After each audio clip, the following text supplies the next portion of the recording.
From the Kiss 92.5 studios in Toronto, Canada. Are you ready? Ladies and gentlemen. This is Roz and Mocha.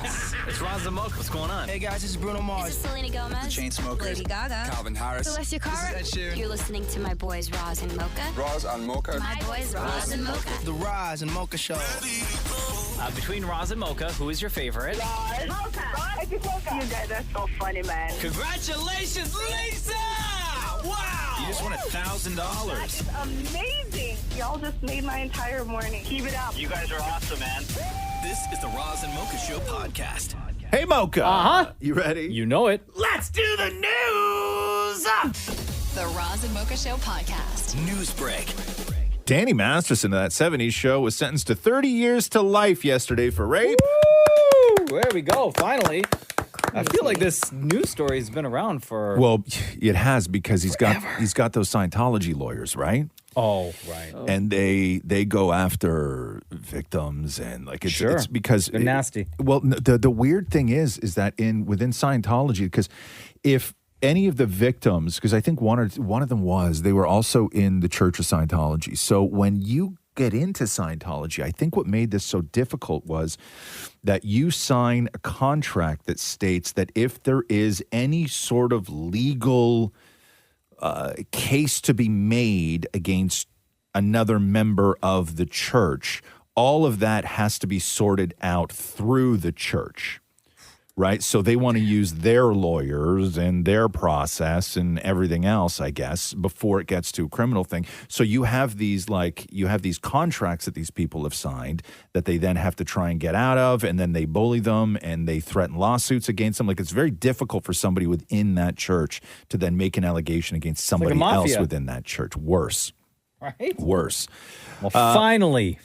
Yeah. So here's there's a weird clip that was going around yesterday, and this was Danny Masterson from like a long time ago, and he was doing an interview on Conan O'Brien, and he was talking about how Danny's talking about how he's from Long Island, but he doesn't have the accent anymore. And then he does a thing where he talks about a friend who imitates his voice, but he says a weird thing. But listen to what Conan says at the end of this clip. You have no accent, though. You have no Long Island accent that I can discern. Not really. I've been in LA for like 10 years. Mm-hmm. And it just goes away naturally, right? It goes away naturally, and then there's also certain words that there's nothing you can do about. Like my friend Bodie Elfman, he always teases me and he says, "Hi, my name is Danny Masterson. Would you like to touch my balls?" You know, doing an imitation of me. Because certain words why you are just you can't get asking away people with. to do that? That's the more important question. I mean, you got them. Yeah, right. You know what I mean? Accent aside. Everybody should grab. That's the more important thing. Exactly. I've heard about you. And you'll be caught soon. I know you will. I will. Oh, how long ago was that? I don't know. It was a long time ago. He was still doing I think it was like the finale of that 70s show or something like that. And Conan said back then, I heard about you. Yeah. Interesting, huh? The Roz and Mocha Show podcast.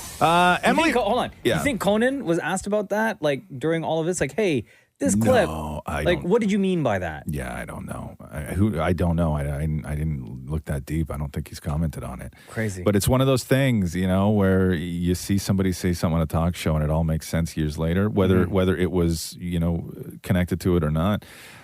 Emily Ratajkowski on TikTok with a very special message. What do you think of Emily Ratajkowski, Shem? Okay. Emily Ratajkowski took to TikTok. She has a very special message for Shem. Listen to this, Shem. So it seems that a lot of ladies and men are getting divorced before they turn 30. And as someone who got married at 26, has been separated for a little over a year, 32, I have to tell you, I don't think there's anything better. If being in your 20s is the trenches, there is nothing better than being in your 30s, still being hot, maybe having a little bit of your own money, figuring out what you want to do with your life, everything, and having tried that married fantasy and realizing that it's maybe not all it's cracked up to be, and then you've got your whole life still ahead of you. So for all of those people who are stressed or feeling stressed about that, about being divorced, like it's good. Congratulations. Listen, That woman is speaking gospel. Thank you. Still hot and in my 30s. God bless her. A little bit of walking around money. Yeah, whatever. Yeah, it's all God good. bless her. It's all good. God bless her. That's a joke. The Roz and Mocha Show Podcast. Toronto International Film Festival kicked off last night. Bowen Yang is here with a comedy musical that it's hard to say. It's D the musical, like D, right? Like, but the word is spelled out. But like, there's a lot of words that start with D, but it's like D word. You know what I mean? Like D. Okay, good. Okay, so here is Dan Mori on the red carpet with SNL star Bowen Yang. Oh my God! Hi. How are you? Oh my God! Bonjour, hi. Bonjour, hi. Every time. Okay, first of all, I love you. Love you. I always feel like I have to say your name like we're on SNL, like Bowen Yang. Oh my, you have the nice sort of. I do. I know. You drop in. Very nice. Guys, come on, Deep, seriously. ballsy voice. You got it. How do I say the Did you name just say of- that you have a ballsy voice? Yeah, I was just, I was yeah, absolutely. I was just confirming it. Do you think you have a ballsy voice? Absolutely. Oh my God. Oh, please. Get out of here. I do. I know. You drop in very nicely. Oh, you drop Deep, in. ballsy voice. You got it. How do I say the name of this movie on our radio show, Thank The Roz you. and Mocha Show? How do I say the name? Like, I'm sorry, the musical. It's like not radio friendly. Musical. It's an anatomical term, but if you want to say it on the radio, you could say phalli. Phalluses, the musical. Scrote. Scrote, the musical. It's the musical, but if you want it, if the kids are in the car, you can say shafts. Wow. Do you want to play a little bit of the trailer? Can you? A little bit. Can we? You stop it when you feel like you need to stop it, okay? This is Craig Tittle. Thanks, Dolph. And this is Trevor Brock. You have a good day. My is f***ing massive. What It the- opens the ladies. The money just keeps rolling in. The good times never stop. There's never been a man like me, and I'll always be on top. Oh my God. Trevor Brock, my two top salesmen. You talkers look like y'all could be twins. Meg Thee Stallion's in it, Bowen Yang. Nice. Nathan Lane, the great Nathan Lane, is Love in it. Nathan Lane. Megan Mullally, directed by Larry Charles, who did Seinfeld and Curb and everything else. Look at Maria. Maria's so shocked right now. She can't even speak. Her hand is over her heart. The Roz and Mocha Show Podcast.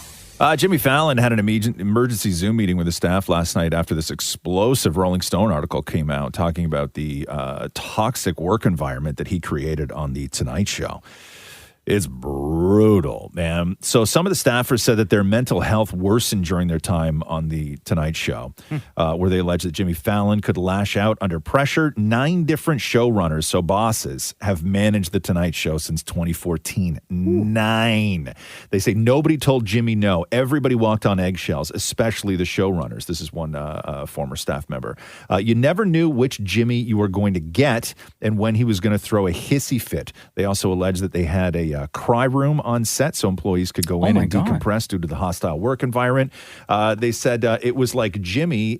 They said it was like if Jimmy was in a bad mood, everyone's day was effed. Other staffers also allege Fallon appeared drunk at work during rehearsals.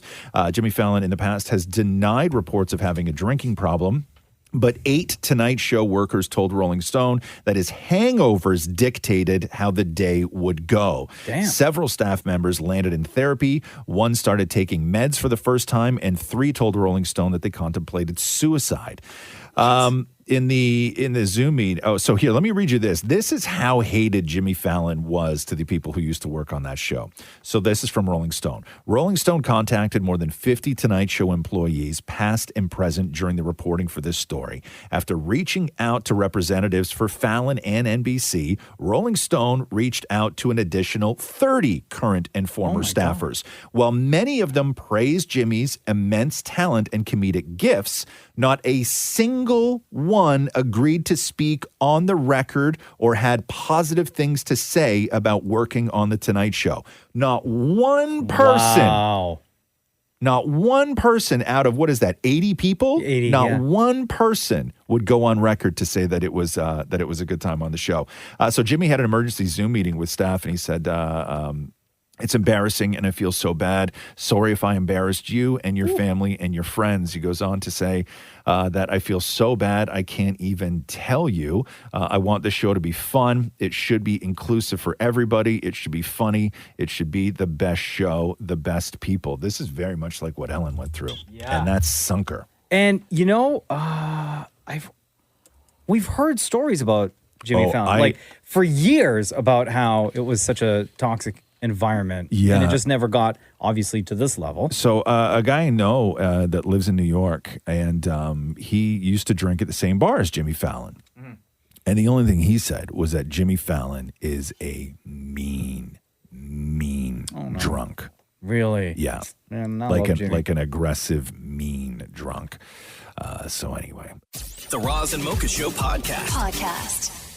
Walk me through this Cardi B song. Oh. Okay, so it's Cardi B and Meg the Stallion, right? Let's go. It's called what now? Bongos. Okay. We good? Cardi B and Meg the Stallion. Pause for 1 second. Pause for 1 second. Pause for 1 Yes. second. I'm assuming it's filthy. Oh. Like, I'm assuming it's filthy, right? But you're not playing the filthy version? Because WAP was the last one they released, which was filthy. Yes. Okay. 3 years ago, we got WAP. Now we get Bongos. Okay. Cardi B, Meg the Stallion. Baby, eat this peach and this plum. This body tight like a nun. Better chew it up like it's gum. Then wipe your mouth when you done. I'm high like Nevada. Bottles get pop pinata. Said I look like money. You could print my face on $1. Beat it up. Hey! Well, and the music video for this? It's colorful. Not safe for work. Absolutely. So funny enough, Roz, this version is like the radio version. It still sounds too much. Too dirty? Yeah. And there's a Something like whole... wiping your mouth? There's a whole section. Maybe not a whole section. There is a portion of the radio edit that was completely taken out from the original. Like the original was just so filthy, they couldn't even make a radio edit. Oh, this isn't the radio edit. This is the Jesus edit. This right? is Okay. If you want to know, just with the It's the when you church watch edit, when you right? watch a music Yeah. video, Yeah. what that sounds like. Yeah. Like a plum. This tight like a nun. Better dumb. Then done. I'm high like Nevada. Get pop pinata. I look like money. You could print my face on $1.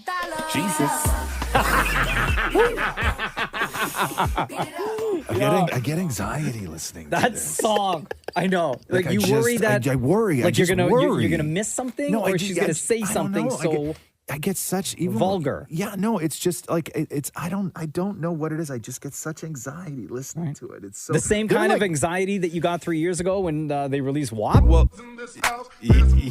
yeah, I did. I got this song took years off my life. But Cardi B and Meg the Stallion, they're kind of like the modern 2 Live crew, huh? It's like how filthy can we be? Yeah, right. The answer is very, and also the most. I saw this one clip where was it Cardi B who was rubbing CDs all over? That's correct. Yeah. So Cardi B was signing CDs for fans, and she was just like rubbing them all over her body, saying that now fans were going to get them and they were going to be scratch and sniff. Here. That's not what y'all want scratch and sniff? Y'all want scratch and sniff videos? Oh my god. Oh my god. Yes. Y'all want scratch and sniff video? I want a signed scratch and sniff video. This one smell like Oh, wow, okay. Right? No, this song slaps so hard. It's got a brand new Cardi B, Meg the Stallion, Bongos. Like a nun. Better chew it up like it's gum. Then wipe your mouth when you done. Right? Jesus. Yeah. The Roz and Mocha Show podcast. Chris Evans got married over the weekend. Hey. girlfriend Alba Batista. Tiny little ceremony, Cape Cod over the weekend. Who was there? Robert Downey Jr. was there. Chris Hemsworth was there. Jeremy Renner was there. John Krasinski was there. So Emily all Blunt the Avengers was are there. Chris Evans, 42. Alba Batista, 26. Wow. Where'd they meet? I don't know, but he was with he was with just like last year. I think that they were saying that he was hooking up with Selena Gomez, but he's dated Jesse Slate, Minka Kelly, Jessica Biel. Quick. I think he announced that he was with this one in January. Oh, nice and quick. 42 and 26. 26. 26. Damn. So she would have been in like. That's a big gap. Uh-huh. Hold on now. So when did Captain America come out? I was just about to say. Hold on here. Okay. The first Captain America movie? Yeah. Or you want to talk about like when did he first make his Captain appearance? America make an appearance? Yes. When did he first make an appearance as Captain America? I think it was in the actual. That's what I movie. thought. 2011 was the first one. 2011 was the first one. Captain America, First Avenger. So she was what, 14? What is this? 26. Hold on here. Right? Yeah, she'd be 14. Yeah, she was 14. Yeah. She was 14. Probably went to see it with her dad. Yeah. Right? Yeah. Damn, Chris. So she's in 97 then. Damn. Oh, wait, you're 96. I'm 96. She's a year younger than me. Yeah. Damn. Yeah. Wow. Who was your crush at 14, Maria? I don't know. Probably Niall Horan from One Direction. Oh, yeah. Yeah. I got you. But he's not in his 40s now. No, I don't think so. No. Yeah. God. She was 14 when he was Captain America, and then you marry Captain Whoa. My God. So stressful. Yeah. The Roz and Mocha Show podcast. The Toronto International Film Festival keeps rolling on. Lil Nas X was in town over the weekend for his, is it a documentary, Maureen? It is, yeah, a concert documentary. Lil Nas X, Long Live Montero.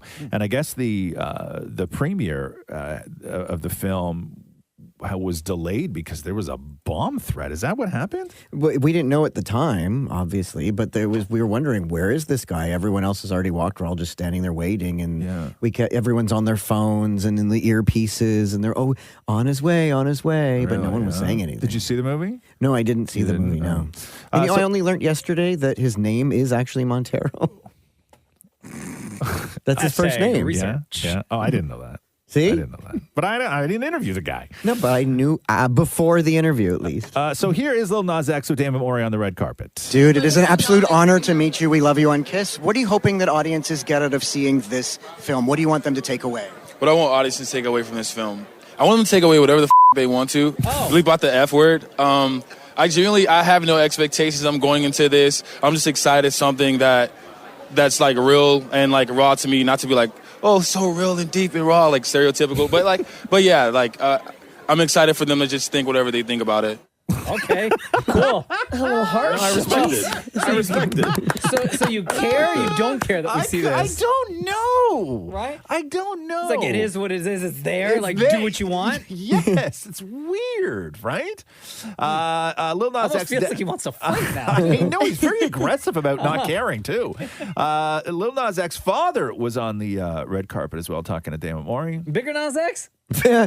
Robert, it is an honor to meet you. You are Lil Nas X's father. Did you always know that he was going to be a star? Were there early signs? Did you always know? I didn't know he was going to be a music star, but I always knew he was going to be special.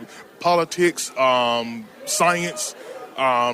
He wanted to be a doctor, and I thought he could be a doctor. He was a smart kid, all A's in school, but he wanted to do music. He wanted to follow my footsteps, music. So that's what I do, music. And I'm just proud of him, What advice did you give him to keep him grounded? Like, when you get to be a superstar like him, it can go to your head. What did you say to him to make sure that he stayed humble and a good guy like we see? Just remember where you come from. You can always go back to where you come from. You could be a star today and back on Skid Row tomorrow, just stay humble and appreciate those who paved the way for you. That's pretty hard. So what? He's not welcome home? Skid Row. I know. If he hits rock There's bottom? like there has to be some sort of safety net in between, Yes. like Lil Nas X, like super fame and Skid Row. Yeah, like, son, if it don't work out, you can always come back home. We got your room set up and everything. Sorry, son, you can't come home. Your mom turned your room into an office. But Lil Nas X had also said over the weekend that when it does come to his life and the craziness, he says that he does live a normal life, and he even goes to places like Whole Foods, which is... He was at Rabba right afterwards buying strawberries. He was what? He was at Rabba Fine Foods buying strawberries right after the carpet. Really? Yeah, he was like the one right next to my condo. He was in there dressed to the nines. Buying strawberries. Buying strawberries. See, there you go. So I went and stood right where he stood minutes Just like after. us. How do you feel now? Short. Oh, yeah. Yeah, no, that's wild, though. Skid Row, huh? Like, that's your dad, right? Yeah. Like, hey, if it doesn't work out, I we always love knew he you. was We gonna be love you, special. son. Always knew doesn't work out. We'll stop Airbnb in your bedroom. Yeah. You come on home, live with us. We'll just jam, have a barbecue, have a great time. Nope. No. Get you a tent. The Roz and Mocha Show Podcast. Man, Ashton Kutcher and Mila Kunis had a terrible weekend, huh? Oh, boy. So they sentenced to Danny Masterson to 30 years to life in prison on Thursday for, I believe it was 2 counts of rape, who was one of their co-stars on that 70s show. And during sentencing, people who are friends with the accused or the guilty, and you can write character reference letters to a judge that maybe they will take into consideration when doling out the sentence. And it was revealed that 50 people wrote letters on Danny Masterson's behalf. And Ashton Kutcher described, and keep in mind, this is after he was convicted of rape. He knew he was going away. Ashton Kutcher wrote that Danny Masterson was a role model and someone who has, quote, been nothing but a positive influence on his life. He's an extraordinarily honest and intentional human being and a person that is consistently there for you when you need him. At the end of his letter, he asked the judge to take all of his thoughts into consideration when handing down the sentence. He said, well, I am aware that the judgment has been cast as guilty on 2 counts of rape by force, and the victims have a great desire for justice. I hope that my testament to his character is taken into consideration in the sentencing. Mila Kunis's letter said Danny Masterson's warmth, humor, and positive outlook on life have been a driving force in shaping my character and the way I approach life's challenges. She goes on to say his unwavering commitment to being an exceptional older brother figure to me has had a transformative impact on my life. And then the parents from that 70s show were also two of the people that wrote Kitty and Red? Yeah, Kitty and Red. Oh, wow. Because I saw... and then people started digging up all sorts of stuff, yeah, man. I saw on Twitter people were celebrating Topher Grace. Because he was always... Topher Grace. Yeah, because Eric from 70 Show. Because he never hung out with them, right? And he was never on Punk'd when Ashton Kutcher was doing Punk'd. And everybody thought that it was Topher because he was stuck up, right? And then so they were celebrating Topher because they were like, he knew, right? So before we get to some clips that have just been unearthed and the apology from Ashton Kutcher and Mila Kunis, one of Danny Masterson's accusers, Chrissy Carnell Bixler, I guess she was part of that 70s show as well. So when she found out that Ashton and Mila wrote letters, she said, I know the secrets this is to Ashton Kutcher. She said, I know the secrets your role model keeps for you. Ones that would end you. Did you forget I was there? You were on speakerphone that night. You called Danny on February 21st, 2001.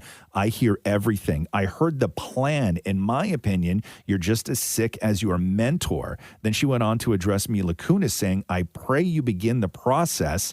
I pray you begin to process what you experienced as a child on that set. Your older interviews are very telling. I feel very sad for you and hope you consider consider getting therapy. You almost forgot I was there the whole time for those 5 years on that 70s show, and I remember everything. So what she's talking about is Mila Kunis was 14 years old when she starred on that 70s show at the very beginning.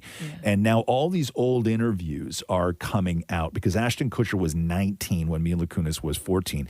And this is a clip of Mila Kunis and Ashton Kutcher years ago on the Rosie O'Donnell show where they were talking about kissing when Mila Kunis was young and a bet that Ashton Kutcher made with Danny Masterson. Listen. What's funny is when she was 14 when we started the show. I was like 19, right? Right. And they're like, okay, you guys are going to be making out in this scene.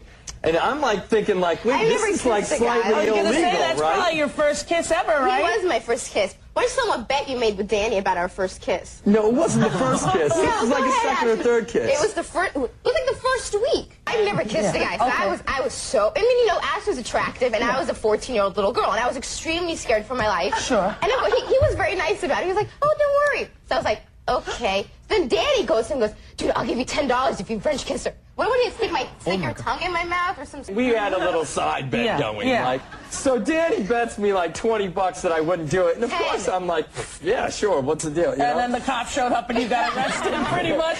They should have. You had turned 15 by then. No, she was 12, but I know it. There's a big difference. That 1 year makes the whole world change. Oh, my God. Okay. And then there's a clip from year one when Mila Kunis was still 14 where they were doing a thing where Ashton Kutcher was, they were talking about the show. It was like a panel. And Ashton Kutcher introduced Mila Kunis. And you can see in the clip, she is a child. Like, she's 14 years old. And here, 19-year-old, this is how Ashton Kutcher introduced Mila Kunis at 14. Only do I get to work with our beautiful, sexy, hot next guest on that 70s show. But I'm lucky enough to play her boyfriend, so I get to make out with her. Okay, a very talented, hot, smart, and beautiful Mila Kunis. And of course, Mila Kunis is 40 now. Ashton Kutcher's, I don't know how old that guy is. They're 35. Married, they got kids, they got everything else. So after all the backlash, they released a video sort of explaining / apologizing for their character letters to Danny Masterson. We are aware of the pain that has been caused by the character letters that we wrote on behalf of Danny Masterson. We support victims. We have done this historically through our work and will continue to do so in the future. A couple months ago, Danny's family reached out to us and they asked us to write character letters to represent the person that we knew for 25 years so that the judge could take that into full consideration relative to the sentencing. The letters were not written to question the legitimacy of the judicial system or the validity of the jury's ruling. They were intended for the judge to read and not to undermine the testimony of the victims or re-traumatize them in any way. We would never want to do that. And we're sorry if that has taken place. Our heart goes out to every single person who's ever been a victim of sexual assault, sexual abuse, or rape. Oh, right. Boy. Didn't go well for them. The Roz and Mocha Show podcast.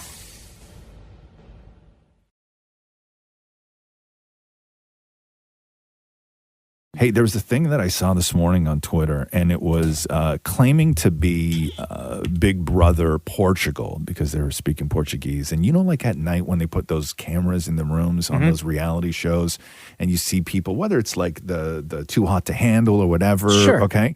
So what was going on in this house was like something bedroom scene? Bedroom scenes where it's like 10 beds in one room kind of thing, right? What was going on in this house was like nothing I had ever seen on a reality show before. So it turns out it's not actually Big Brother Portugal. It was a show called Rio Shore. So basically Jersey Shore in Rio. Okay. Yeah, and that's the actual show where they took 10 young, hot, horny partiers and they stuck them into one house together. And so this is like, I have literally, I can't get over that this was on television. Could you describe? Television. You can't describe. Okay, so Okay, what if you... So, yeah, here, I can describe, okay? So, you know on those reality shows when, the nonsense Maury, the sort of after dark stuff where they're all in the bed, you know how sometimes you see, the blankets moving? Sure, like in the smush room. Right? Like in the smush room where you see the blankets moving, but they're trying to be really discreet and everything else, okay? Yeah. So, first of all, no blankets. Whoa. Oh, wow. Okay? No blankets, and not only no blankets, but the people on the beds beside them are just watching. Okay? Okay. Okay. You almost had me say it. Okay. Watching. Then joining. Okay. This was all on television. Yo, Rio Shore is about that life. Okay, if you see the clip, and you're going to think it's Big Brother Portugal, it is not. It's from a show called Rio Shore, and I'm still like affected by it. Like still affected by it. Yeah. Oh my So God. anyway, are you watching it? Who's watching it right now? Who's watching it? Are you watching it, Shem? Oh my goodness. The Roz and Mocha Show podcast. Oh man, Aaron Rodgers last night. Damn. What? So there goes my fantasy pick, guys. right? So Aaron Rodgers was like the because once we got over all the Tom Brady stuff, like Aaron Rodgers was the story of the NFL all offseason. And he was so like just pumped, and it was really great going to the New York Jets. And the Jets gave up when they went after Aaron Rodgers. They gave the Packers a first round, a second round, a sixth round, and a conditional second round in 2024. All the things. And I don't know if you saw the beginning of the game last night, but it was 9/11, and the whole place was dark, and the whole team was on the field, and then they had Aaron Rodgers run out onto the field with like an American flag, like stars and bars forever, baby, right? And the first rush, like I think it was like the fourth play, he gets sacked and goes down, and he's out, like done. And it wasn't looking good, and all the Jets fans were just like crushed. And then Xavier Gibson, this undrafted rookie, in overtime runs the ball 65 yards and wins. Like Stephon Diggs. Sam Martin corrals the snap. It's a short punt. Gibson on the return, near side. I don't see any flags. Gibson inside the 30. Hits the Jets. And he's going to go. Jets win it. Touchdown, rookie Xavier Gibson. Game over. Boom. Game over. And here's a little bit of the Jets coach from the press conference talking about just how bad Aaron Rodgers' injury might be. All right, I'll deal with the quarterback real quick. Concerned with his Achilles. MRI is probably going to confirm what we think is already going to happen. So prayers tonight, but it's not good. How do you process your emotions right now? Obviously a great win for you guys, but the Aaron injury. That part sucks. I'm going to enjoy this win. Winning in the NFL is hard, regardless of who the quarterback is. Personally, I don't hurt for me. I don't hurt for our locker room. I hurt for Aaron and how much he's invested in all of this. So I'm still going to say a prayer. I'm still going to hold out hope. My heart's with Aaron right now and nowhere else. Yeah. So if confirmed, if it is the Achilles, that is 100% a season-ending injury. The guys in my football group chat were blowing up last night. Blowing up. That could be his career, man. It could be. That's what the guys in the chat said last night. Yeah, everybody was just saying It's that. like, career over, career ending. You can't get Achilles replacement surgery? No. One guy even said, yo, just tell him to walk it off. Yeah. I was like, Even if you have Achilles tendonitis, you're suffering. Yeah. Somebody else said that in the group chat too. Yeah? Oh, that's good. Thank you guys are there. The Roz and Mocha Show podcast. The world's largest rubber duck is going to be making its way back to Toronto this weekend. However, do you remember the last time 750,000 people went to see this giant rubber duck when it was down at Harborfront, right? Mm-hmm. So they're bringing back the world's largest rubber duck. This time it's an even bigger duck. Ooh. It's 30,000 pounds, 6 stories, but it's going to be on land. What, the duck? The duck. Why? They're not putting it in the water. It's supposed to be in the water. Because they said that they want to give people a closer access experience to the duck. Someone's going to destroy that duck. But the cool thing was that the duck was in the water. Uh-huh. That's the I whole guess deal. if you go if it's on the land, like when it was in the water, only the media, like we went inside the duck. Maybe if it's on the land now, more people can go in People just it. stood on the side of the harbor and took pictures with the duck in the background. I know, Someone's going to screw with that duck, man. I feel like someone is going to, like for TikTok or whatever, they're going to go and they're going to do something and it's going to damage that duck. You think so? People are going to climb it for sure. Absolutely. I think Maria's it's- right. I think it's just stupid to put the thing that made the duck cool is that it was in the water. Yes. Like a rubber duck. Put it back in the water. Now it's just a thing on the sidewalk. Like a bench. Yes. Yes. Like a statue. Yes. Thank you. It's like a thing now. It was cool when it was in the water. Put it in the water. I know. We should all go down there. No, I'm not going down there. Okay. Maria, Cam, Morgan, and I Okay, will we go can down go there. down there. And we'll lift the duck and put it in the water. Yeah. Is that what you're going to do? Yeah. I'll even invite the guys from the football group chat. Yeah. We'll all get together. To move the duck? We'll move the duck in the water. Yeah. What's your plan to move the duck? How would you do it? Forklifts. Forklifts? I'd roll it. Roll it? 6, 7. We need 8 forklifts. You guys know how to drive a forklift? I'm sure I can find out. We need 8. We need 8. And a crane. Okay. So it's 30,000 pounds, right? Okay, 9 forklifts. And 2 cranes. And 2 cranes? There's no way. There's no way. I'm kind of pissed about that. I mean, I didn't see the duck the first time, and I won't see the duck this time, but I think the duck should Isn't be in this the like water. the third or fourth time the duck's been here? Yeah. Yeah, I don't know. So you didn't go any of the other times? No, I did So not. why are you so mad? I just don't like it. Yeah, but now you can go in it. I don't want to go in it. I don't want to be in a duck. I have a question. I'm not one of those guys. If the duck, Yeah. the big inflatable duck, Yes. if they were going to bring it back to Toronto Right. and put it in the water, Oh, yeah. as it Okay. normally Yes. would be, Yes. would you go see the duck? No. I just think for everybody else, like I think that they you're blew concerned for the. everyone. I think they blew the thing that made it cool. You know, I really do. Anyway, The Roz and Mocha Show podcast. there was a cybersecurity issue at MGM hotels and casinos. Oh no! That shut a lot of stuff down yesterday. So the incident began on Sunday, and it was impacting the reservation systems and casino floors in Las Vegas, Maryland, Massachusetts, Michigan, Mississippi, New York, New Jersey, and Ohio. Oh damn, that's a lot. Yeah, and so what was happening was they haven't given any details as to what the cybersecurity issue actually was, but there was talk of people who your key cards wouldn't work on your room. Oh, that sucks. So there were people who could not get back into their rooms in all of those hotels. But then MGM released a statement. To me, it just sounds like they unplugged it and plugged it back in.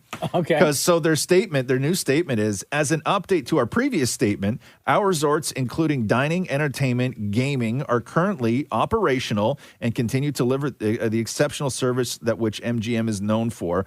Our guests remain able to access their hotel rooms, and our front desk staff is ready to assist our guests if needed. We appreciate your patience. Like they turned it off and turned it back on again, right? Hard reset. That's all it was. Yeah. The Roz and Mocha Show podcast. Will there be an NSYNC reunion at the MTV Video Music Awards in New Jersey tonight? No. So fans have noticed that Justin Timberlake, Joey Fatone, and Lance Bass were all spotted in New York City yesterday because the show is happening in New Jersey. Then there was a shot of JC Chastain on a private plane alone. Nobody knows where he was just don't going. fly private? However, this is why I'm saying JC is not flying private unless he's flying to the NSYNC reunion, right? Come on now. And then Chris Kirkpatrick was the only one who hadn't really chimed in or made himself noticeable. Oh, but he didn't get the private plane? But he then posted a picture of it was the 9/11 thing yesterday, and he posted a picture of a New York City fire truck that he, I guess, took himself and just put it up on Insta. So he's also in New York. Nah, So they're not there getting you together go. tonight. You don't think so? To do that Trolls song or anything like that? Nah, because the Trolls movie is still like November. Yeah, I personally think that Justin Timberlake is doing some reputation control, and his PR people were like, "This is what you got to do." Well, he was at the NFL game last night. Yeah, I think he's got to do some reputation control, and I know that this is probably not something that he wanted to do, but his people are like, "This is what is going to get you favorable attention from people." And Lance Bass had dinner at Sorrentino's in WeHo last night. There you go. No, not last night. Last night he was in New York. That's what I mean. Like, yeah, Soho. West Hollywood is what you said. What's I meant Sorrentino's? Soho. So it's an Italian restaurant in New York. Ooh. Yo, that's Mike the Situation's last name. Yeah. So it's all connecting, guys. They haven't done a new song since 2002, and the last time they were all together was 10 years ago when JT got the Video Vanguard Award. So could be happening. Are you excited at all? No, you're not excited? Does anybody care? Is that the best show for them to do it on? I guess. I do care. And I hate to, like, honestly, Yeah. I know I'm standing right now, Yeah. but I'm excited because Cardi B and Meg Thee Stallion are performing this song. We good? They are, huh? Yeah. I don't know how they're going to do that. Right? I don't know how they're going to do that, man. Baby, eat this peach and this plum. This body tight like a nun. I want to see them do this at NSYNC. Yeah. I'm hot like Nevada. Bottles get pop pinata. Can you imagine? I would be fine to do the show with Cardi B, but I'm going on before them. Like, Yeah. I'm not You can't- coming on after them. What are they going to do after this song? I'll show up and go, bang, bang, bang. Yeah, nah, man. No. Make me look Unless you- weak. Yeah. Girl, you're gone. No. No. Weak ass 5-part harmonies that, come on. Dirty pop. Yeah, like, no. But would you be my girlfriend? Yeah, right? After Bong, bong, bongos? bong, bong. Nah. No. Nobody can perform after Cardi B and No. Meg Thee Stallion do that song. No. Well, you especially can't go up and do like some suck boy band song from 2002 where you're all weak. You know what I mean? Like, nah, you can't do that. You got to go on before. You can't go on after bongos. No, no not at all. chance. You get slaughtered on that. Do we think NSYNC's going to perform or just give out an award? That's a good question. I can't see They're them just all. so dated. I just feel like no one cares. Oh, Yeah. you're so wrong. No. An NSYNC reunion. Do would you be care, huge. Maria? No. NSYNC has been like They're you're before my 27. time. Yeah. Nobody cares. I think that people think that people care, but It'll I blow don't up think the it's internet. No, that's not real life, though. I don't think it's. I think that they could do a tour, Backstreet and all those guys, or what's that other boy band? 98 Degrees. No, the other one. New Kids? New Kids. They crush on tour, man. They crush. But they're Backstreet Boys, they're a nostalgia act. I don't think NSYNC and Justin Timberlake are right now coming to terms with the fact that in order for this to work, they have to embrace the fact that they're a nostalgia act. I think that they still think that they're relevant. And then especially to come on stage after this? 3, 2, 1, lift off. Stop it. I gotta get the Finn Wolfhard. Right? Yes.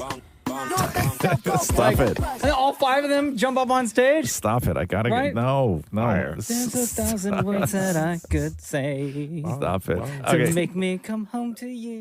The Roz and Mocha Show podcast. Finn Wolfhard was at the Toronto National Film Festival hanging out with Damon Mori. He's got a new movie called Hell of a Summer.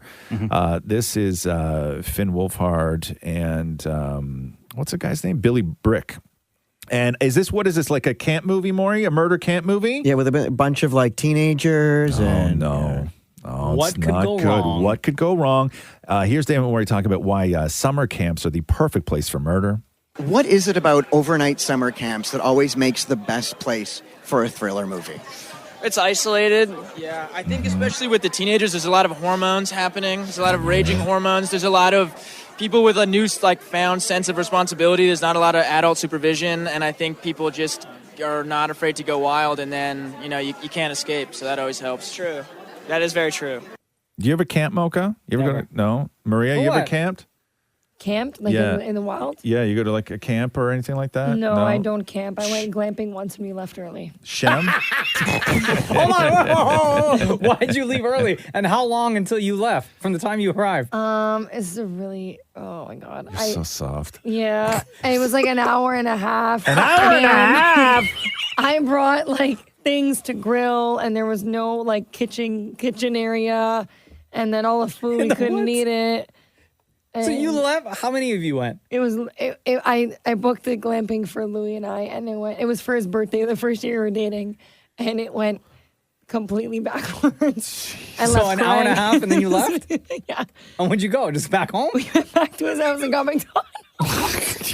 Guys are the worst. You ever camp, Shem? Come on, guys. Okay. Come on. We know Maury grew up going to Jewish camp, right? In summer. But the thing about camping, and I don't remember who said this, what makes camping terrified was the saying was that, the most terrifying part of camping in the middle of nowhere isn't that you're alone. The terrifying part is that maybe you're not alone. Right? Finn, picture it. You and I are in a tent, okay? We're camping, okay? Separate sleeping bags. Uh-huh. What sound freaks you out the most that you would hear? Stick breaking. I was going to say stick breaking under a foot. We're buds. It sounds like we're camping buds. that what it is for you? A stick breaking? Yeah, a stick breaking. What sound is it for you that freaks you out? Bear growling. Growl. A bear growl would be pretty scary. Or just silence. Like just eerie silence would be pretty freaky for me too. No, I think a man whistling. Oh, good one. Right? Keys jingling. Yeah. No, you know what would be terrifying is honestly if you're out in the middle of nowhere, like in a tent, and then you just heard someone go, "Hello." That would be the most terrifying. Stick breaking, you can justify. Wind whistling, you can do. Animals, all that other stuff. But I think if you were in a tent alone in the middle of nowhere and you just heard like a guy pretty close to the tent go, "Hello." That doesn't sound terrifying, though. Bro, you have no idea. You would be so scared. No, I wouldn't. You wouldn't. Nah. You're in the middle of nowhere camping. Yeah. Bro. As someone like, hello, like that? No. You would be terrified. You would Sound lose. like Urkel. No. You would mess your sleeping bag. Yes, you Please. would. No. Yes, you would. No. Yes, you would. You would mess your sleeping bag. No. Throw out the Dukes. Yeah? Yeah. Yeah? Okay. Yep. Okay. You ever been camping? Once. And? Hated it. Okay. The Roz and Mocha Show podcast. There's a guy on Twitter named David Zaslav, and his Twitter bio just simply reads, "I am your daddy." And at 6:01 p.m. last night, way before Monday Night Football started, he wrote on Twitter, Aaron Rodgers is going to tear his Achilles on a rain-drenched MetLife turf in 2.5 hours. Wait, what? At what time? 6:01 p.m. last night. This one tweet has 10.9 million views. WTF? Aaron Rodgers is going to tear his Achilles on a rain-drenched MetLife turf in 2.5 hours. That was the tweet. My favorite comment, the first comment that got the most action is one guy replied and said, "Now say I'm going to get some bitches."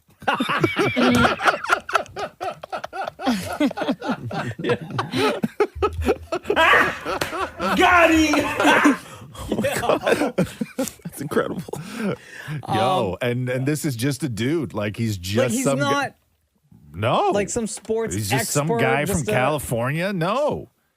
And then he followed that one up. So he tweeted that at just after 6, and then he tweeted at 6:24, again, way before the game started. This is Eastern time? Yes. Okay. He tweeted, 40-year-old quarterback on rain-drenched turf against the best team in football. What could go wrong? Am I right? Okay. This guy's got to be a time traveler. I don't know. How do you know to pinpoint the exact same thing that happened to the guy? He went to 2015, got the almanac, the sports almanac. I guess. I don't know what happened, man. That wouldn't make sense, though. It would be in there. 2015? No, because that would be 2015 and going back. Yeah. He wouldn't know the future if he went back and got the... I don't have to explain it. It is what it is. Oh, no. Failed joke attempt. No, it's math. Math is what got him. Math is what always gets you more. Got him! It's always going to be math. The Roz and Mocha Show podcast. Taryn Manning, remember she released that video where people were very concerned for her when she was talking about the married man she was dating and all this other stuff and going in on the wife. So in this video, she talks a little about how people always think that she's either high or drunk because of her voice, but she says it's because she's almost deaf and that she slurs a lot and she's not drunk or high. But here she is defending her good friend Danny Masterson after he was given 30 years to life for 2 counts of rape. I'm all the way in for everything that I've always stood for, that I was hiding secretly, that there's no human on this planet that doesn't deserve to have the best life and to be happy and free, because you are made in the image of the good Lord, made perfectly just the way you are. And the fact that people want to just tear us all down, like even like with my friend Danny going to prison for 30 years. Yeah, he made a mistake, but everyone just that's what it was. Keep going. Just keep crucifying him as if he's not already suffering. He gets it. He got it. Leave him alone. Leave me alone. Leave people alone. Who are you? Who are you? What did you do today to change the world, huh? Since you have so many opinions, what did you do to change the world, huh? People like you. People like me. Yeah, enough. It's enough. She knows he was convicted of rape, right? Yes, of course she does. Okay. But he made a mistake, though, is what she said. Totally normal behavior. The Roz and Mocha Show podcast. Cardi B, you remember when Cardi B threw that microphone because somebody splashed her with water? Oh, yeah. And then she cracked somebody in the head. So I guess she's not going to be charged for that. So now Cardi B can fully talk about it. So here's Cardi B breaking down what went on that stage. It was really like a quick reaction. It was really and let me tell you, mother, I didn't want to address it because I thought bitch was going to go to jail. But I'm not. I didn't really, because people was making their own shit. Let me tell you something, right? It was hot as There was a part of the show that I told people, splash me. But even when I told them splash me, I was like, be careful with the face. The face is beat. So, 4 songs after, nobody has splashed me. I told y'all to splash me for 1 little second. 4 songs after, which is 15, 20 minutes after, this threw water and ice on my face. So, I just automatically reacted. I didn't even know that I was throwing it. I just threw the because it's you hit me right in my face. And when I look at the video, it's nah, you intended to throw that in my face because you ain't did it like this. You threw it like it was and that had ice. And everybody's like, oh, no, you throw some ice in your face, bitch, and you gonna tell me how the feel, bitch, because I felt very violated. I love her. I love Cardi B so much. Come on. We good? I cannot wait till we get Cardi B on this show. She would be probably my favorite person to talk to ever. It's gonna be a pre-tape though, right? Nah, man, we go live. You go live. Live. It's the only way. Live. The Roz and Mocha Show podcast. So what happened backstage with Meg Thee Stallion and Justin Timberlake last night at the VMAs? There was a clip that was going crazy on social media where Justin Timberlake walks by Meg Thee Stallion backstage as she's getting her makeup touched up. He says something to her, and then she says something to him and starts pointing her finger in his face. Mm-hmm. And then Joey Fatone says something as he's walking by, and then the finger is still going as Timberlake sort of continues on. And everybody's like, yo, what's the beef between Justin Timberlake and Meg Thee Stallion? Didn't even know those two worlds crossed. Thank you. So I guess this was the first time those two worlds crossed because that meeting was, and this all makes sense now if you think of Meg Thee Stallion's personality. So Justin walked by Meg Thee Stallion and said, "Nice to meet you." And then Meg saw that it was Justin Timberlake and was like, no, this doesn't count. We got to meet proper. Oh, okay. So I guess she was like, no, this is not our meeting. Yeah. Not a pass by. Erase this from the history books. This needs to be a proper meeting because she's such a fan. Right. So that's what that moment was apparently. Apparently it was not an argument. It was actually a really sweet moment for Meg Thee Stallion. Taylor Swift last night. Yeesh, my goodness. 9 of 11 nominations she won. Yo, big up Taylor Swift. That's Queen. crazy. That's crazy. Queen Tay-Tay. So she was nominated for 11. She won 9. Beyonce's won 28, 2 of which were with Destiny's Child. So puts Taylor up into second place. NSYNC, their big reunion was not a performance. Lame. That's why Meg Thee Stallion was mad. Yeah, I would be too. Not like this. No, I would be Jerks. too. And here is the introduction to NSYNC, who then presented the award to Taylor. Listen, y'all, this is an iconic moment. So let's be quiet for 1 second. For the first time ever, back together in a decade. Make some noise for NSYNC. All right. How'd they look? Happy? Happy to be back together? Yeah, I think.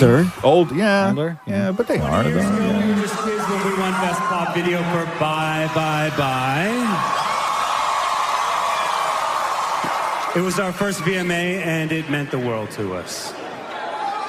That award validated our hard work, and, well, we might have won again for pop, but you guys remember that? A little bit, yeah.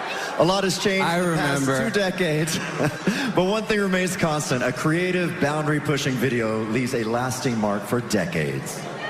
Now, we just wanted to say thank you, MTV, and especially all of you guys. Thank you so much, each and every one of you, for always supporting your favorite musical artists. So thank you, guys. But we're not going to perform for you tonight. Y'all ready to give out the first award? Well, here are the nominees for Best Pop. And the VMA goes to... That's quick.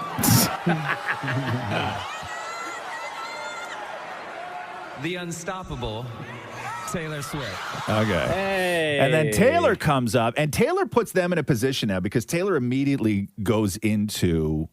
you guys are getting back together and doing something new, right? Like, it's amazing. So and now they have to. Yeah. So here's Taylor. I'm not doing well pivoting from this to this. Like, I had your dolls. Like, are you doing something? What's gonna happen now? What are you? There's something they're gonna do something, and I need to know what it is. Right? You guys are You're doing something, right? personified, You're so doing to something. Such pressure. Bro. From your golden pop hands is really it's too much. Chris Kirkpatrick probably standing there like, yeah, guys, Yes, can we go. please do Say can we more, please do Taylor. something? Say Come more. on. Say Lance, more. say something. Say more, Taylor. Keep I going. loved making pop music videos. I also loved making country. I loved slinking around different genres. Yo, so, yeah, she is.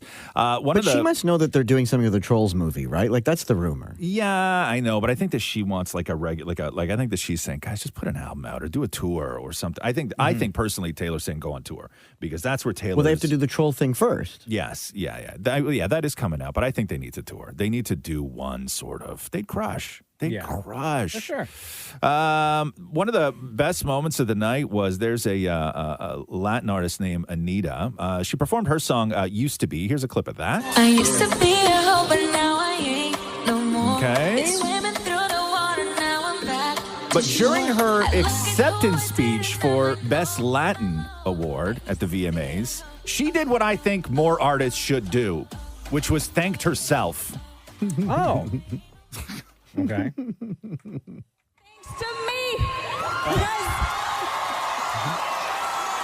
I want to thank myself because I worked so hard. Oh my God. Right? That's the energy. That's the vibe right there.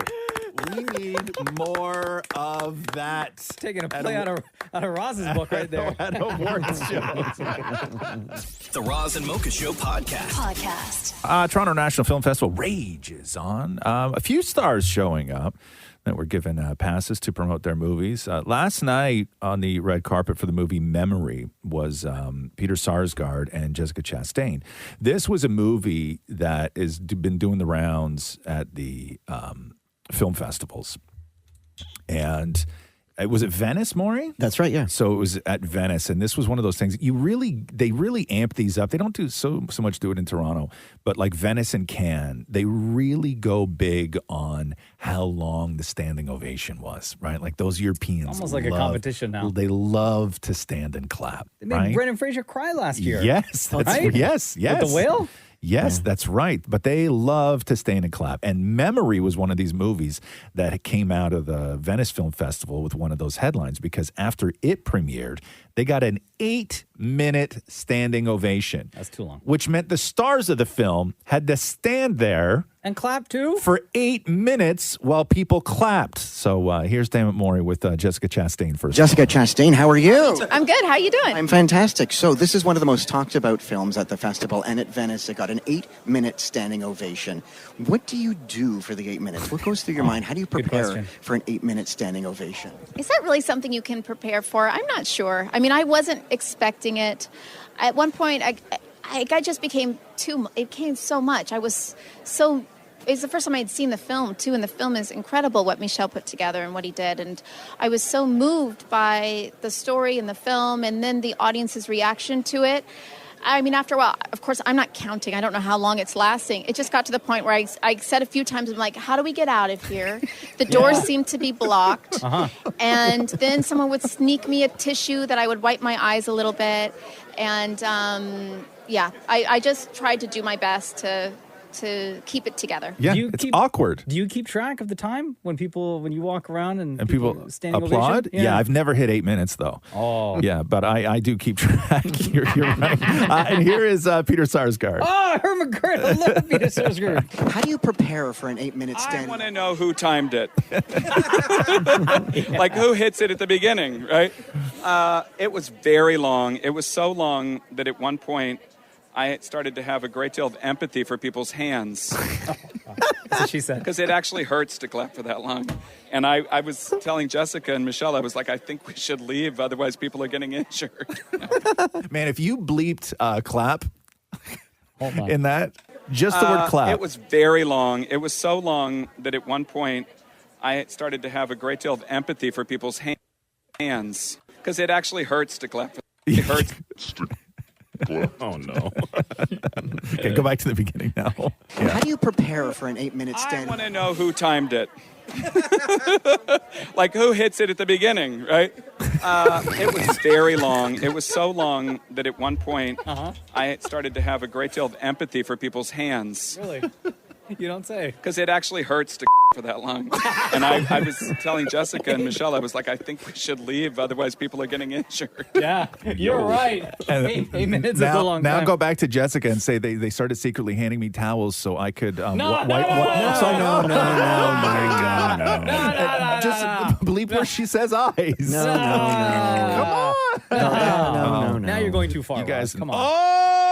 Oh, come on, Roz.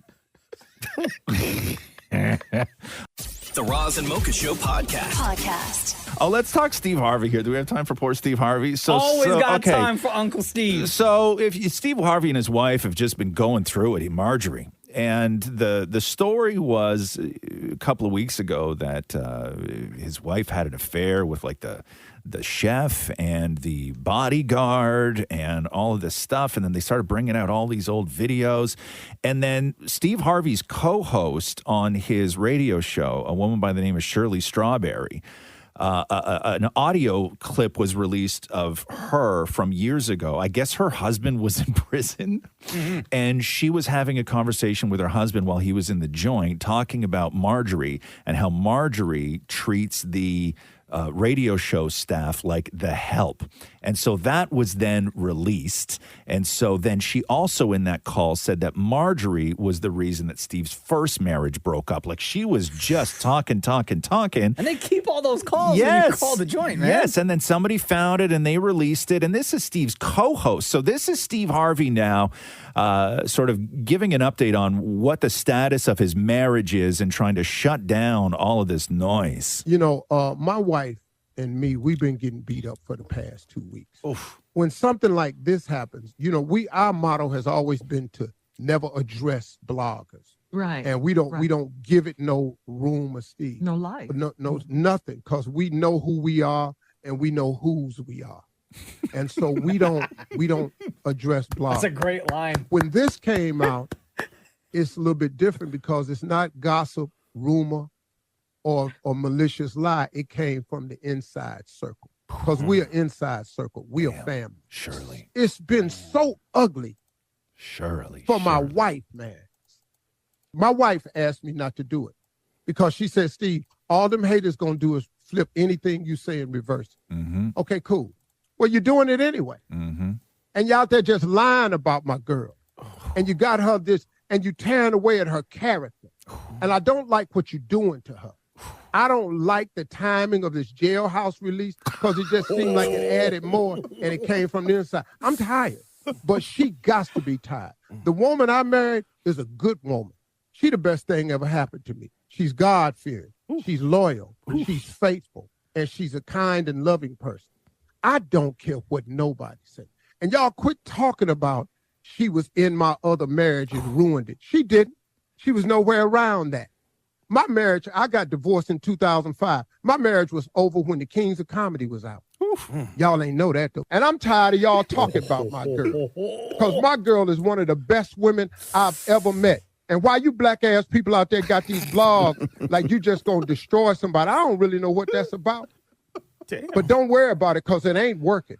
Because all we are now, we are a tighter two-handed circle. Thank you for doing that. Yes, Steve Harvey. Uncle Steve with the bars. The Roz and Mocha Show podcast.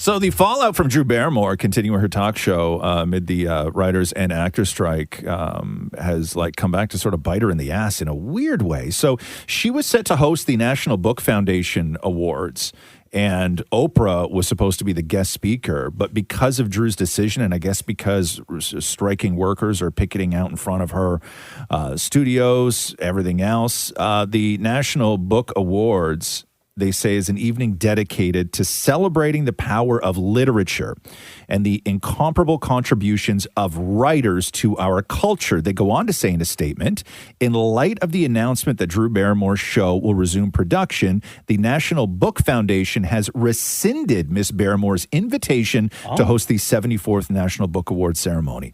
So they took that away from her. Because they don't want protesters showing up. Really wild, though. Damn. The Roz and Mocha Show podcast. The VMAs last night, a bunch of stuff we didn't get to earlier, some of the big moments. How did Cardi B and Meg Thee Stallion manage to do bongos? Like, did it even sound anything like the song, or? Oh, there we go.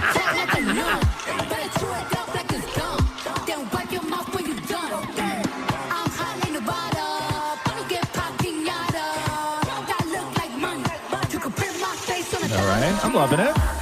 Oh, I love that song so much. Yeah, I don't like when they do this, when they start adding too many big awards. Like the MTV Awards have always had the Video Vanguard Award, which was always the sort of big tribute of the night, right? And that what Shakira did that last night, right? She got the Video Vanguard Award. That was always let's bring back the legend.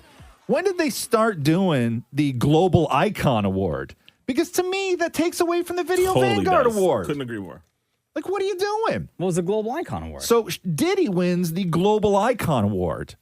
So globally, he's an icon. I know, but and he's got that new album coming out on Friday. The Video Vanguard Award is the big award. That's where you bring back the legend and you give them props and everything else. It's like a Lifetime Achievement Award. Thank you. So what the hell's the Global Icon Award? The Lifetime Achievement Award again. Totally.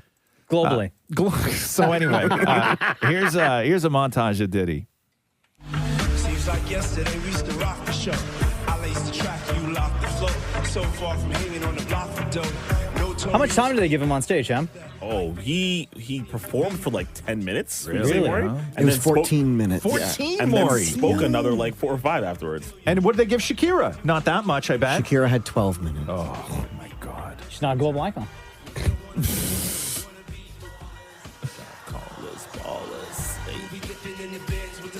No denying the amount of hits Diddy has. They started the Global Icon Award in 1992. That's not cool. Oh, I love this song.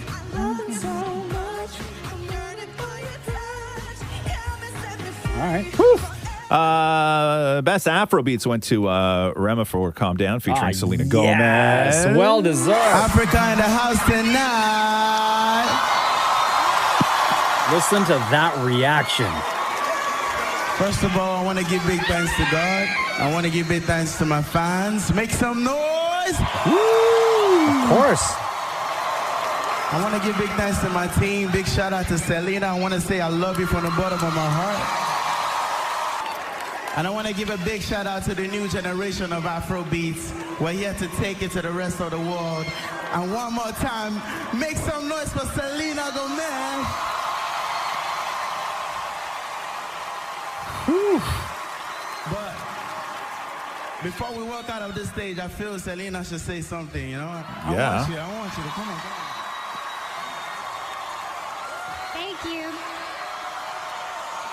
Thank you so much, Rema, for believing in me, and thank you for choosing me to be a part of such an incredible song that's been able to break records. Thank you to all of you for listening, for streaming. I could not be more honored, and I want to send all my love to Nigeria. Thank you. Wow, there you go. That's amazing. One of the biggest songs in the world. The first winner of the Global Icon Award, Red Hot Chili Peppers. Really? Yeah? What year was that? 1992. 92. Didn't you just say they started in 82? No, I said 92. Oh. Yeah, bogus, man. I'm still mad after all these years. That pisses me off. Really does. I don't like that. But this is the first year you've ever complained about it. Yeah. It's because you didn't know that it existed No, before. I thought it was the same thing. We could have had this conversation last year with whoever won the award last year or the past 14 years. You had opportunities to be upset over this. The Roz and Mocha Show podcast. Young adults don't think spelling matters. No, they do. That's the headline. In a new survey, less than a quarter of Gen Zers use periods, commas, and quotation marks in casual chats. Less than a quarter. The numbers are similar when it comes to using capital letters. Just a quarter of people between 18 and 24 make sure to use capital letters correctly, compared to 61% of, I don't like this word, seniors. Less than 10% of people say they make sure to use proper grammar. Less than 10% of people say that they don't use proper grammar on things like TikTok. Shut up, Shep. Shut up, Maria. Shut up, Mocha. Shut up, Maury. Most young adults say that as long as the meaning is covered, the technical accuracy of the writing doesn't matter anymore. I've said this forever. And I know, didn't you give me trouble for using a period? You thought I was mad at you because I used a period in text? You overuse periods. I don't overuse periods. You I underuse use periods. letters. I use periods where they matter. I don't use them because you've taken all the periods. Oh, stop it. Wow. This is because, so what happened was when they started limiting the amount you could write on things like Twitter, right? What happened was proper human beings like myself saw, okay, we got 140 characters. How can we say what we need to say using proper grammar, right? And we figured that out. Where the younger generation was like, okay, we only have 140 characters. What can I do? Get rid of grammar. Get rid of things like periods, right? That's the difference. LOL. It's not LOL. People also use like emojis for like the end of the sentence now. I've never used an emoji. I've never emojis. used an emoji. I Not love once emojis in my so much. life have I ever used an emoji to Are you convey an anything. emoji user, Maria? I don't overuse them. Like I'll put them where it's like warranted, but I also like don't use a lot of periods either. But like I also send text messages in like by line. So like I'll send like 10 text messages instead of sending like one long text message. Which makes it very difficult when you're copying and pasting text and then putting it in an email. Why are you doing Why that? are you doing that? Like if I have to take a text from that somebody texted me and then put it in an email, when why would people you do it that? Why? for the show, like, and if people do it the way Maria does, Oh, it, it's like if you're copy, trying paste, to. copy, I paste, gotcha, copy, I paste, gotcha. I'm copy, purposely paste. So going you to start wouldn't- sending Maury one letter Don't at a you time. remember in school? Did you have to take typing in school? Yes. You're No. right. Don't you remember in school that the rule was after a period, 2 spaces? No. My dad's like that. He gets mad. Okay, so my dad used to edit my essays. Yeah. He'd be like, "Why are you not double spacing Double space. after your Double sentence?" space after You guys don't remember double space after a do period? not, no. No. What about indenting a paragraph? No one does that anymore. Yes, they do. I No. do. My husband says you're not supposed to. Double space after a period. You don't do that? I don't do it anymore. I had to get myself out of that. But you know how long it took me to train my body to not hit it twice? How long, Russ? Should we get Catherine on the phone? I hit it twice for years, and then it took me a lot of work to retrain my muscle memory to only hit it once. Twice a year? The Roz and Mocha Show podcast. God, man, what the hell is wrong with Kanye West? What now? So, I don't know if you've seen it before, but he's owned it for a while. He has this gorgeous, like, beachfront Malibu mansion. It's $57 million house, right? Gorgeous. It's like right on the beach. And he's now being sued by the project manager who he hired to remodel the place after the contractor expressed concerns about the extreme danger of what Kanye wanted this guy to do to this $57 million house. So Kanye hired this guy to go into this house, which is like paradise. And his instructions to the contractor were to remove all the windows. What? All the electricity, all the plumbing, put a generator inside the house, and turn it into a bomb shelter. What? Bro. He also asked the contractor to replace all the stairs with slides. Okay, that's cool. That's kind of fire. No. It, That yeah, would be fun. Yeah. How do you get up? You climb the slide like you did as a kid. That's great. That sounds awesome.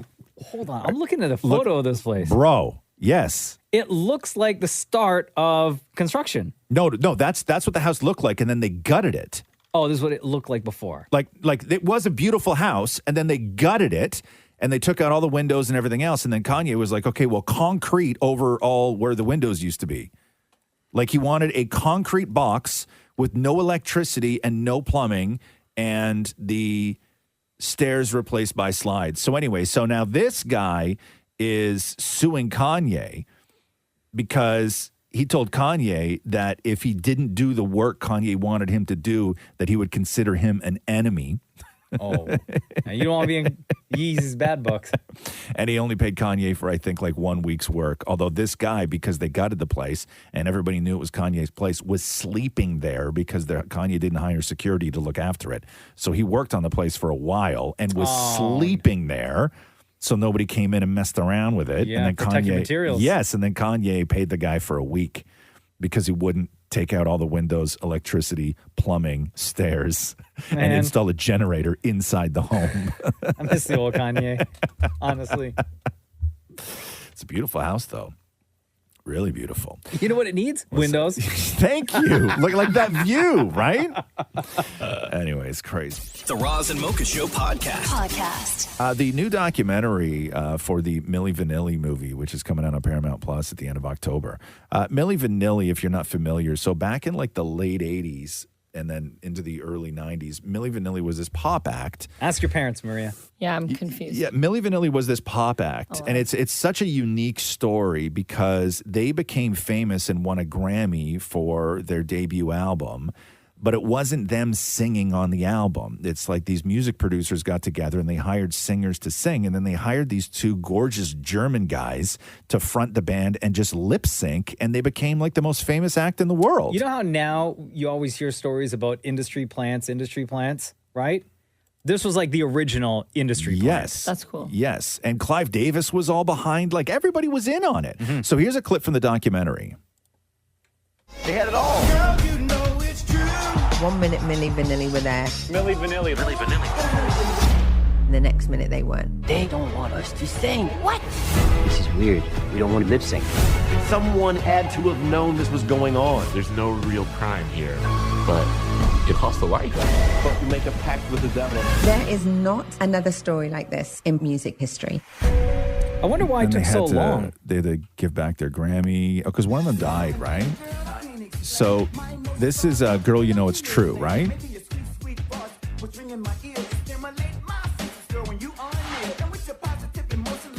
And then what happened is that after the scandal happened, they had to give back the Grammys. But in that time of when they got busted to this press conference they did in 1990, the management hired them singing coaches to teach these two guys how to sing Milli Vanilli songs. And the problem is they barely spoke English. And so when they were teaching them how to sing the songs, like everything had to be written out phonetically so they could say like in German, like what they would sound like in English. Like they couldn't even say the words when they were singing. So they tried to get them up to speed to be able to impress a crowd full of reporters at a news conference. And then this is the disaster that happened. Okay, I demonstrated. Let's do it. Everybody.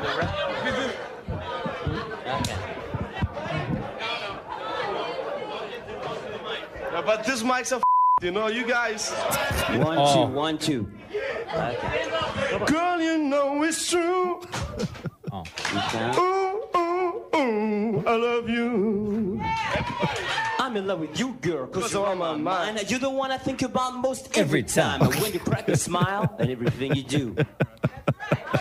Oh, yes. Yeah. That's right. That's how you do. What a disaster. No, That's how you but do. they originally got busted, Maria, if you don't remember this, because they were doing a big live TV show and the backing track started skipping. And then that's how it Everyone's all like, whoa, that's how it all started for them. And then the original singers were like, yeah, it's us. And they were just like two guys. How did they go on for so long is my question. Well, because they were just, it was a huge secret. So they were big pop stars, but their run wasn't that long. No. Like a couple of years. Yeah, maybe. But they did everything. Like everybody was doing that dance. Remember the Milli Vanilli dance? No, I'm too young. Oh, sorry.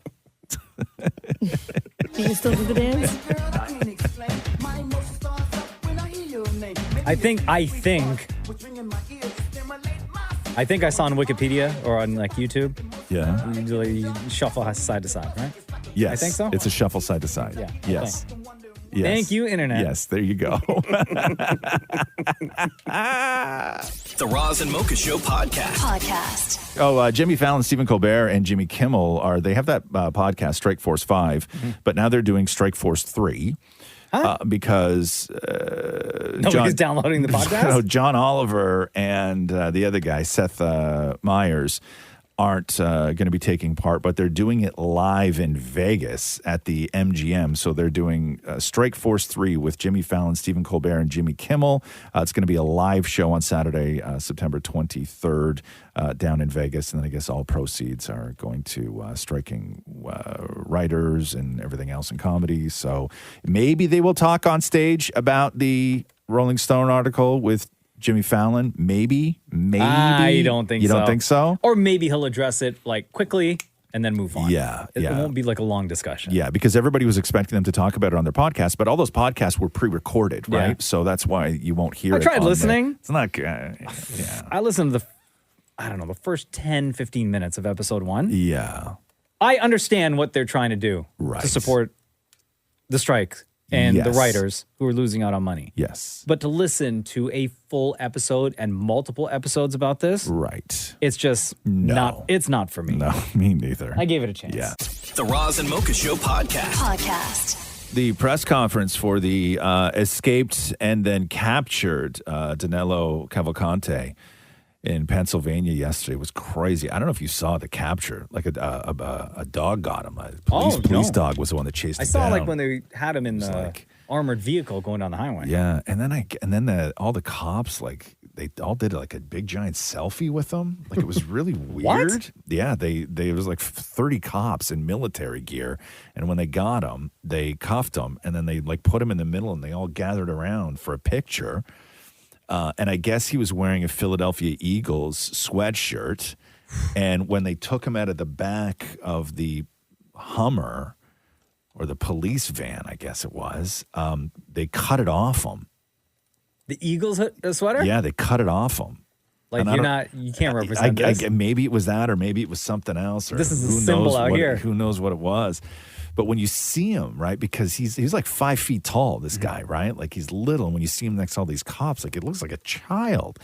But he's the guy that escaped, and he fled Brazil because he was killed somebody in Brazil, and then he was in the United States illegally and killed somebody here. So he's real garbage. But So what do you think? Solitary, or he just for a really long time it lives in a separate part? Maybe not solitary, but like lives in a separate part of the prison. Yeah, but the crazy thing is that there was another guy in May who escaped from that exact same prison the exact same way.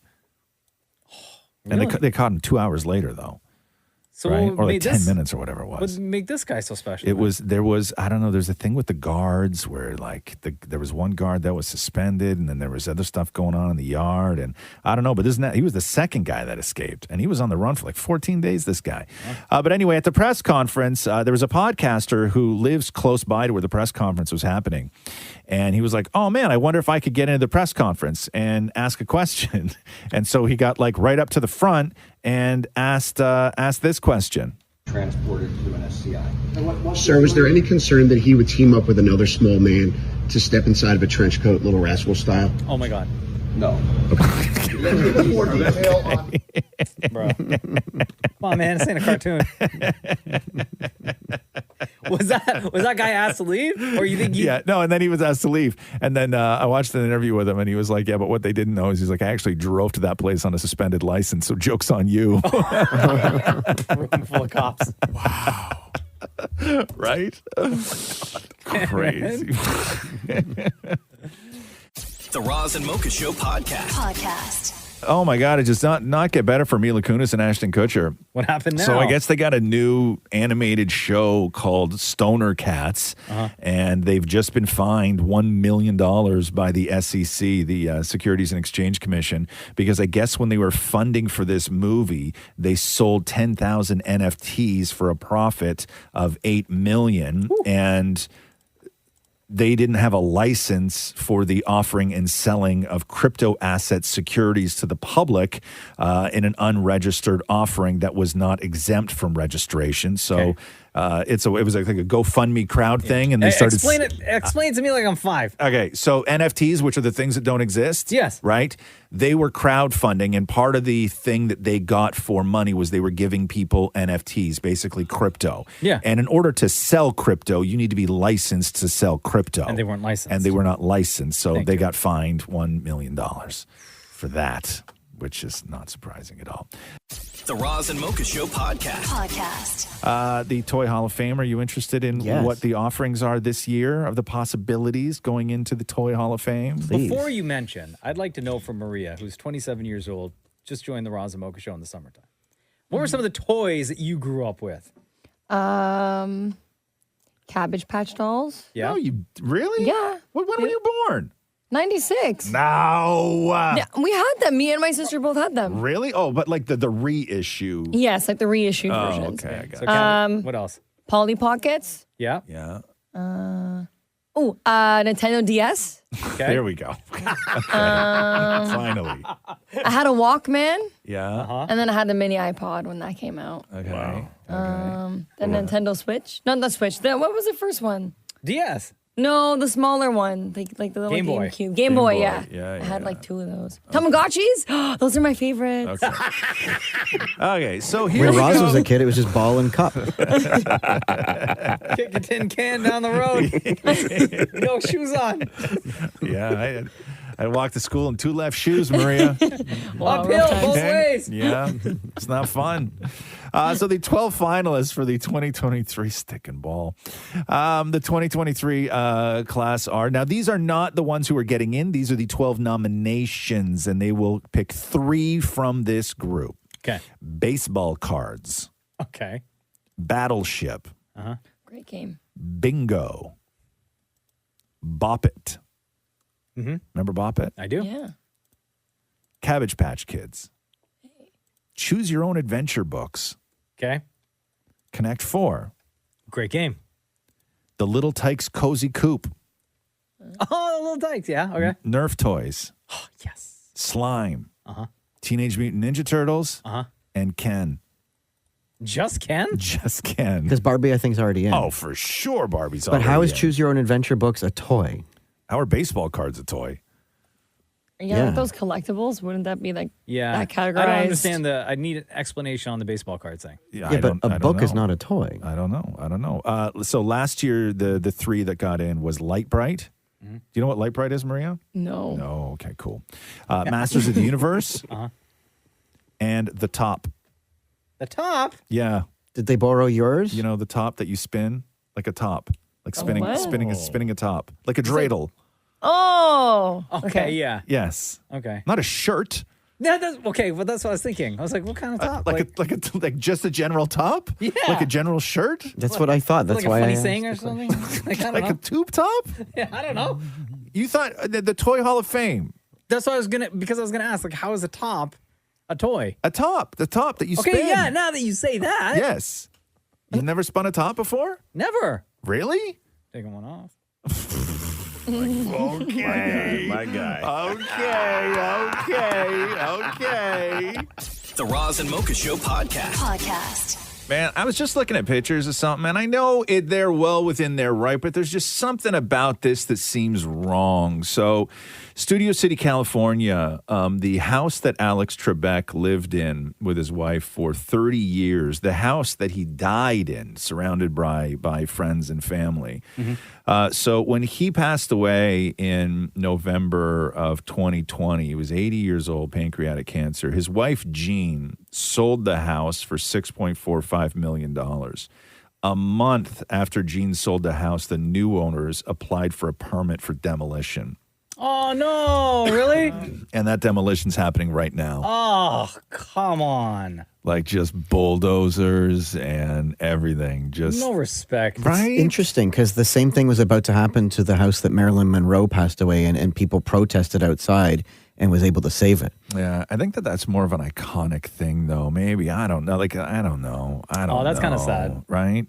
Like, it's just, it's their house, right? They paid millions of dollars for it. You Sure. can do whatever you want. But do you really want to be that person in the neighborhood? I know, right? Like their neighbors, like Alec Trebek lived beside them. Like, everybody loved the man. You'd be the most hated neighbor. Thank you. On the block. Yes. I would, that's tough Even to though, do. like, your closest neighbor's probably like 3 miles down the road. No, it's actually quite close. Oh, really? It's actually quite close. Yeah, Studio City, where they were, the houses aren't that far apart. They don't have okay. acres and acres. But yeah, there's just something about that. I don't know, man. I don't know. The Roz and Mocha Show podcast. Last night at TIFF, the Toronto International Film Festival, Salma Hayek walking the carpet for her new film, El Sabor de la Navidad. Wow, well done. Thank you. It's a dramedy centered around Christmas. She's a producer, so she's not in this, right, Maury? No, she's just the producer. And Maury caught up with her, and this is something that Catherine and I talked about the other night when we went to a movie, which is she's convinced that all movie stars hate red carpets, that it's the lowest thing that they have to do contractually for their film. And I'm like, I've actually seen some people who quite enjoy doing red, because some people are very good at it. So this is what Maury and Selma discussed. Salma Hayek, how are you? Hello. My gosh, you're absolutely stunning. How are you today? I am good. A bit tired, but I'm good. I want to find out because, red carpets, everybody looks absolutely amazing. There's the glamour, the cameras. No, we don't look like that before the red carpet. Is that what you want to find? No, that's not what I want to find out. Do celebrities actually enjoy doing the red carpet? Yes, sometimes better more than others. And there are times where you don't enjoy it. For example, wrong shoes. That's a killer. Are these the wrong? Are these the right shoes or wrong? These are right shoes. For example, when you've gained weight and you have to put on a dress that when you tried it on, you were a couple of kilos less. That's hell. Oh, no. That's a hellish red carpet. So there's many circumstances where a red carpet could be nice or not nice. People asking you mean questions because of they hate your movie or something. That's another carpet that it's hard to swallow. But this one's fabulous, right? It's fantastic. Thank you, guys. Were you blown away by her beauty, Maury? Is that what I heard at the beginning of that? Oh my God. I've never been in, the same vicinity of Salma Hayek. And when she walked over, wow, she's stunning. Yeah. Wow. Salma Hayek, how are you? Hello. My gosh, you're absolutely stunning. How are you today? Wow. Like, she's so gorgeous. It's captivating. Maury, I know. Maury was hypnotized. Salma Hayek, how are you? Hello. My gosh, you're absolutely stunning. How are you today? In that Maury went straight in that moment. I know. I felt things I've never felt before. I know, because if you go through the rest of the way with your hysterics when you meet other movie stars, like, you really, you almost were like, listen, if she's into me, I may go for this. Yeah. Salma Hayek, how are you? Hello. My gosh, you're absolutely stunning. How are you today? Shook. Shook? When's the last time you were shook by the beauty of a woman, More? Never. Never. Is this the first time? First. Really? Wow. Like, she walked over and I almost fell over. What did it feel like? To be that blown away by the beauty? Tingly, eh? Yeah? Salma Hayek, how are you? Hello. My gosh, you're absolutely stunning. How are you today? It gets your no-no parts all flipping around, huh? The Roz and Mocha Show podcast. Question for the room. Would you ever go to a nude dinner party? No. Absolutely not. So it's the new thing. You would, Shem? I knew Shem would. I knew it. Yeah. So it's a new thing. It's called Feud. So it's F-U with the umlauts D-E. So it's a combination of food and nude. And they're private dinner parties that they've been doing all over LA. And people pay $150 to go. And it's at somebody's residence, right? So it's out in a beautiful backyard with like a pool and everything else. And for the most part, it's like strangers. You may go with a friend, but for the most part, it's strangers. And it's $150. And when you walk in, you take your clothes off and you fold them up and you stick them in the living room. And then you walk out back and you mingle and then have a big dinner with strangers. Sounds sanitary. So the whole thing was created by a woman named Charlie Ann Max. And she had said that she wanted to focus on what made people feel comfortable in their skin and tap into their most pure, authentic selves. And she says nudity represents so much more than the act of being naked. It's surrender. So you sit at a table, like everybody at one table, all nude, and then you like eat nude, like no shoes, no flip-flops, nothing. Nothing. I will say, this does eliminate having to undo your pants after a big meal. It's practical. But would you do that though? No. You're not a Never. nude guy, No. huh? Shem, you would. I would like the experience. I think that'd be an interesting story to tell. I was going to say tell the grandkids, but that's a wild thing to do. But wouldn't you be so like super just self-conscious? No, like it's not all the with same. eating? Everybody, I can watch that burger flow through somebody else's stomach just like they can watch it flow through mine. But like when like a crumb falls on you, you know, like stuff I think it'd be easier if they gave you a little towel like at a bathhouse or something. And like you at walked a around. what? Never- Maureen, listen, never man. been, If you man. okay, like you got to say things, relatable things, dude. Like we don't understand the process of a bathhouse or the significance of the towel. Okay, like does not compute. No. How you gonna say that, bro? So I asked the question: would you go to a nude dinner party? Maury's like, yeah, if they treated you like it was a bathhouse. like Maria has her hand over her mouth right now. Maria, So no, shocked. right? No, just like a hard no. What if your boyfriend really was into this? Like he wanted to explore nudity, public nudity, that kind of thing. Thought it would bring you guys closer together. I'd say you're delusional. Really? You would? Wow. You're not into that No, stuff. I don't want I don't sit there in front of people naked. You're eating naked. Why are you eating naked? No, put your clothes on. Right. Like a No. soup? Like a soup? Like what if it falls on you? Then you burn yourself. What Okay. happens then? What about charcuterie? No. No. Okay. What about No. what about just like a bowl of cheesies that people are sharing? No. Nothing. None of the food will make it better. Nothing. Okay. Interesting. Roz, you would? Kebab. No. Okay. I'm just trying. I know one day I'm going to get there. One day I'm going to get there. You scream out like the one food that's going to get everyone to go. Yep. Tzatziki. No. Okay. He thought I was going to jump for joy on that one. I know. I really did. Thanks for listening to the Roz and Mocha Show podcast. Catch the guys live Weekday mornings from 6 to 10. on Kiss 92.5 Kiss925.com. or download the Kiss 92.5 app.